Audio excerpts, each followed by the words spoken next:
முறையுடன் சென்று குடியரசுத் தலைவர் திரௌபதி முர்முவை சந்தித்து வாழ்த்து பெற்றார் மத்திய நிதியமைச்சர் நிர்மலா சீதாராமன். ராஷ்டிரபதி பவனில் நடந்த சந்திப்பில் நிர்மலா சீதாராமனுக்கு இனிப்பு வழங்கி வாழ்த்து தெரிவித்தார் குடியரசுத் தலைவர். இந்திய அரசியலின் ஊழலின் மிகப்பெரிய தாதா சரத்பவார் தான் என அமித்ஷா விமர்சனம்.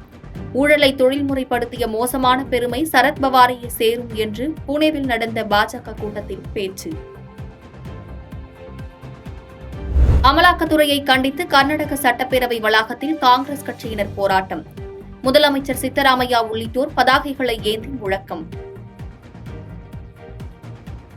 மேட்டூர் அணைக்கு நீர்வரத்து 79,700 கனஅடியாக அதிகரிப்பு. அணையின் நீர்மட்டம் ஒரே நாளில் 4 அடி உயர்ந்து 82 அடியை எட்டியது. பெண்களை குறிவைத்து நடத்தப்படும் அமில வீச்சு என்னும் பயங்கரத்தை தடுக்க சிறப்பு சட்டம் இயற்ற வேண்டும். மத்திய உள்துறை அமைச்சர் அமித்ஷாவுக்கு விசிக தலைவர் திருமாவளவன் கடிதம். ஜம்மு காஷ்மீரில் ராணுவ படை வீரர்கள் பயங்கரவாதிகளிடையே பயங்கர துப்பாக்கிச் சண்டை. ராணுவ வீரர் ஒருவர் படுகாயம். அமெரிக்க தேர்தலில் ஜனநாயக கட்சியினரிடையே கமலா ஹாரிஸுக்கு அதிகரிக்கும் ஆதரவு. பரப்புரைக்கு ஒரே நாளில் 700 கோடி ரூபாய் நன்கொடை குவிந்தது. மலையாள சினிமாவில் நடிகராக அறிமுகமாகும் இயக்குநர் சேரன். அனுராஜ் மனோகர் இயக்கத்தில் புதிய மலையாள படமான நரிவிட்டாவில் நடிக்கிறார். சென்னை கடற்கரை மற்றும் செங்கல்பட்டு இடையே பகலில் மின்சார ரயில் சேவை வழக்கம் போல் நடைபெறும் என அறிவிப்பு. இரவு நேரத்தில் மட்டுமே சில ரயில்கள் ரத்து செய்யப்படுவதாகவும் விளக்கம்.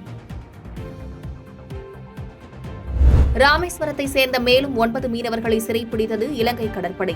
எல்லை தாண்டி மீன்பிடித்த குற்றச்சாட்டில் 2 படகுகளும் பறிமுதல். நீட் தேர்வில் இயற்பியல் சார்ந்த கேள்விக்கு 2 விதமான விடைகள் இருப்பதாக எழுந்த சர்ச்சை. டெல்லி ஐஐடி வல்லுநர்கள் தீர்வு காண உச்சநீதிமன்றம் அறிவுறுத்தல்.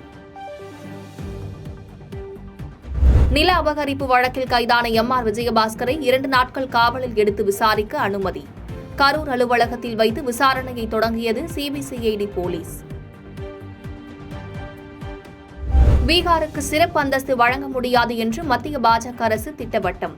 முதலமைச்சர் பதவியை நிதிஷ்குமார் ராஜினாமா செய்ய வேண்டும் என லாலு பிரசாத் வலியுறுத்தல். மேட்டூர் அணைக்கான நீர்வரத்து வினாடிக்கு 78,238 கன அடியாக உயர்வு. அணையின் நீர்மட்டம் 78 அடியை தாண்டியதால் டெல்டா பாசன விவசாயிகள் மகிழ்ச்சி. ஒலிம்பிக் விளையாட்டுத் தொடர் இன்னும் 3 நாட்களில் தொடங்குகிறது. பல்வேறு நாடுகளின் வீரர் வீராங்கனைகள் குவிந்ததால் விழாக்கோலம் பூண்டது பாரிஸ் நகரம். பாதகம் செய்பவரை கண்டால் நாம் பயங்கொள்ளலாகாது பாப்பா. மோதி மிதித்து விடு பாப்பா, அவர் முகத்தில் உமிழ்ந்து விடு பாப்பா.